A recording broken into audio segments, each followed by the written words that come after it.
Hi guys, and welcome to my YouTube channel. In today's video, I want to talk about an experiment that I'm doing with my finances in 2022. You guys know that I love budgeting. I always have a budget in every month, so I know where my money is going, how much I'm saving and spending. So I wanted to see if I could, level it up a little bit and create a yearly budget. So this is not like a new concept by any measure. Like people do this all the time, especially if you're like really into personal finance. You'd have seen some YouTube videos on this topic as well. But I have never done it. I've never had a yearly budget. I've had like my financial plan in terms of how my investments and things should go in like the next 2 5 years, but I've never really created like a yearly budget to say in this year I think I'm going to make X amount and this is how I'm going to spend it. So this is new for me and I really want to see if it'll help me with saving more. Maybe that would be awesome, or maybe anticipating expenses and I'm just managing my money a little bit better, or maybe even just like reducing the admin of having to do like a monthly budget. I could just like refer to that yearly budget I already created. So yeah, this is new for me and I want to try this out with you. So I've created a yearly budget template that you can grab in the description box down below. You can download it and then you can create your own yearly budget right after this video. So yeah, let me show you how I created mine and how you can create yours as well. So the first thing that you'll see on that Excel sheet is income. This is where I like to start when it comes to planning for my finances. I think it just makes logical sense. If we're going to talk about planning where that money should go, I should at least know how much money I'm playing with, right? So the first thing that I have there is 9 to 5 income. This is money that I make from my full-time job. I work in tech as a Scrum Master and I get paid on a monthly basis. So that income is somewhat stable. I don't want to say 100% stable because I feel like with what I've seen with COVID, especially, like there's no job that's like completely like stable and safe, but it is relatively stable, right? So I can somewhat plan ahead for the income I'm going to make from that job. A few assumptions I made when I planned for that income is I assumed that my income wouldn't go up next year. So I assume that I'll still be earning the same amount of money that I'm earning right now. So no yearly increase, no bonus, no job change, no nothing, right? Which are things that could potentially happen. So the income that I planned out for 2022 could potentially go up, which is what I would want, of course, but it could also go down, right?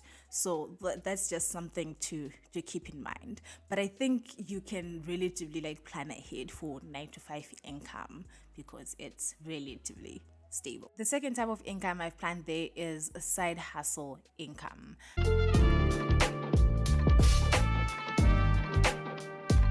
I think it has become so abundantly clear during the period that we've had COVID that having multiple streams of income is absolutely necessary for you to have financial stability, financial security, right?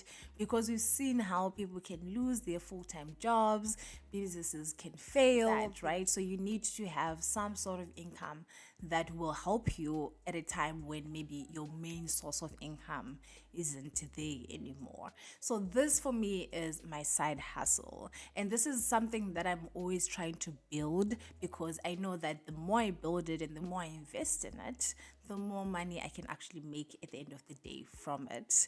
But with this income, I can't necessarily predict how much I'm going to make, right? But what I can do is plan for 2022 with the money that I know that my business will have going into that year. So I know that when January 2022 comes around, I will probably have this amount of money in my business bank account to play around with.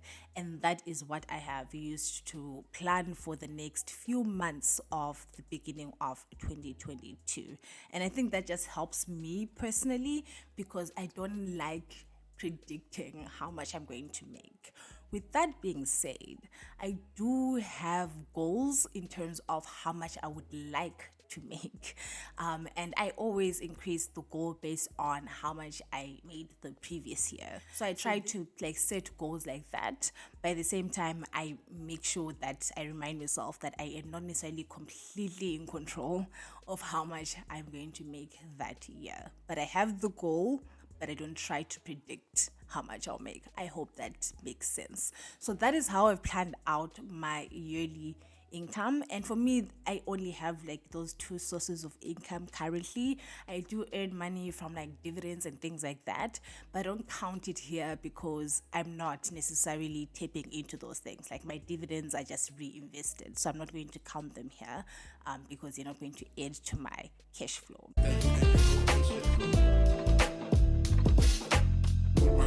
So in terms of savings, I don't have a lot of things to save for this year. It's just like the usual stuff, like saving for birthday gifts. But the one thing that I am saving for that is pretty important to me is my professional Scrum Master 2 certification, which is the second level of the certification that I currently have, which is part of my qualifications for my 9 to 5 job. So, getting that certification for me is an investment in myself, in my skills and knowledge, which will make me more valuable in my 9 to 5, which means I will make more money. I might introduce more things to save for based on, I can't predict what is going to happen in the future. Things might come up, but that is the plan right now. I don't plan on saving a lot. And the reason I don't save a lot of my money and instead invest it is because of how interest works, right? I know that if I save my money in a bank account, it's going to just earn like 3-5% instead of like investing it in the stock market where I know that it can earn like 8-10%, and like the last couple of years it's even earned like way more than that, right? So yeah, that's why I invest my money, because compound interest is way better.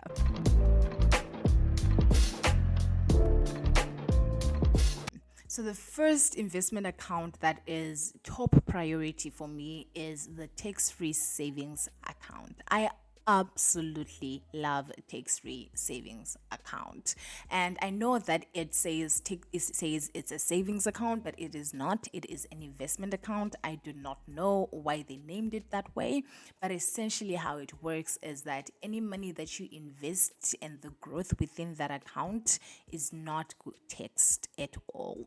So it is completely tax free. That means you don't pay things like dividend tax, you don't pay things like capital gains tax. And this makes a huge difference in terms of your numbers at the end of the day. So I love maxing out my tax-free savings account because I know that by the time I am 40 or 50 or even 30, that money will be so much more than I actually put in. So I've made like videos on the tax-free savings account before. So if you want to learn more about tax-free savings accounts and how you can invest even with like 1,000 rands or less than that, I will leave a link to my YouTube video down in the description and maybe on the little info I hear somewhere. But yeah, tax-free savings accounts are amazing, and I try to make sure that I max it out every year. And maxing it out means that I try to invest 36,000 rands every single year into that account. So practically speaking, I just make sure that I invest at least 3,000 rands into my tax-free savings account every year. The second investment I have there is discretionary investments. And this is where the bulk of my money goes, and mainly because there are no limits in terms of how much I can invest. Like I said, with a tax-free savings account, I am only allowed to save or invest a certain amount of money every year, right? 36,000 rands every year. If I go above that 36,000 rands and I go and deposit 40,000 rands into my tax-free savings account and invest that, SARS will tax me at 40% of the whatever amount was above the limit. So it's not worth it at all. So I stick to the limits with all the accounts that I have. That is the tax-free savings account, retirement annuity as well, right? But with discretionary investments, they're fantastic because there are no limits. So that means I can dump the majority of the money that I invest into discretionary investments instead of being limited just with the limits that have been set with the tax-free savings account and the retirement annuities. And my discretionary investments are mostly in ETFs. And I don't even know why I'm saying mostly, because it's literally all ETFs, guys. That is all I invest in. I have no individual stocks at all. Ever since I started investing and realizing that this whole adulting thing is very real and I need to get my money right, I have been investing in a retirement annuity. And a retirement annuity is essentially like a retirement account where you can invest your money and put it away and be able to access it when you are 55. So there's like rules around it in terms of what you can invest in and things like that, and when you can access it, right? So I've had that account for a while now, and I have spoken about retirement annuities as well on this YouTube channel if you are not sure what retirement annuities are. But now I recently joined this corporate that actually has provident funds as part of like my whole compensation package. So now I have a provident fund through my employer. So every month money is taken out of like my salary before I even get it and put into a provident fund for me. And it is very interesting to see how I do not enjoy that, because I realized like I like having more control and like insight into what is happening in that investment.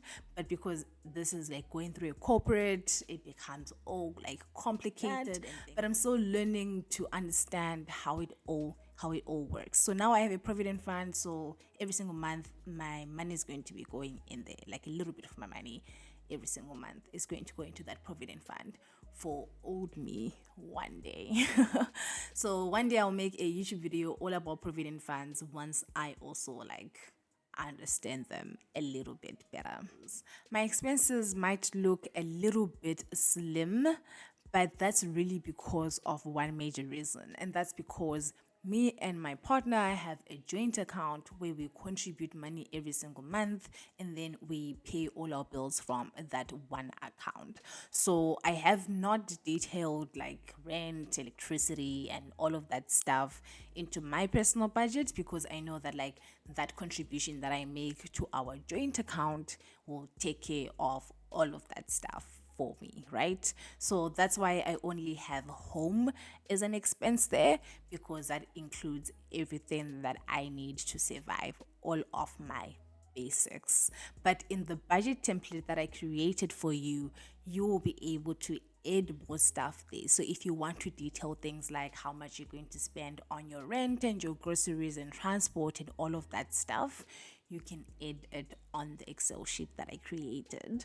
So that is the reason. And by the way, if you guys are curious to know how me and my partner manage our money, living together, please let me know and I will create a YouTube video all about that, because I feel like I've learned so much from having a joint account with someone and having to communicate and manage money together, and I would be keen to share my lessons.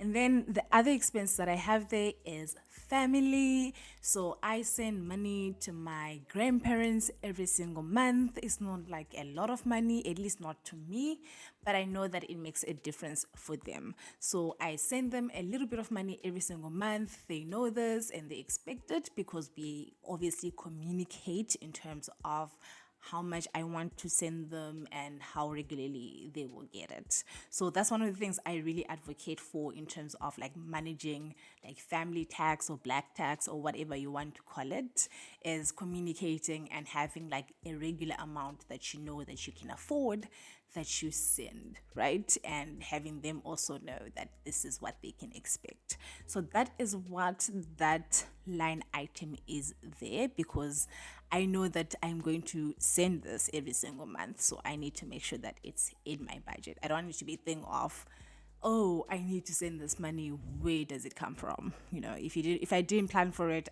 I won't have it. So that's why I have that family line there.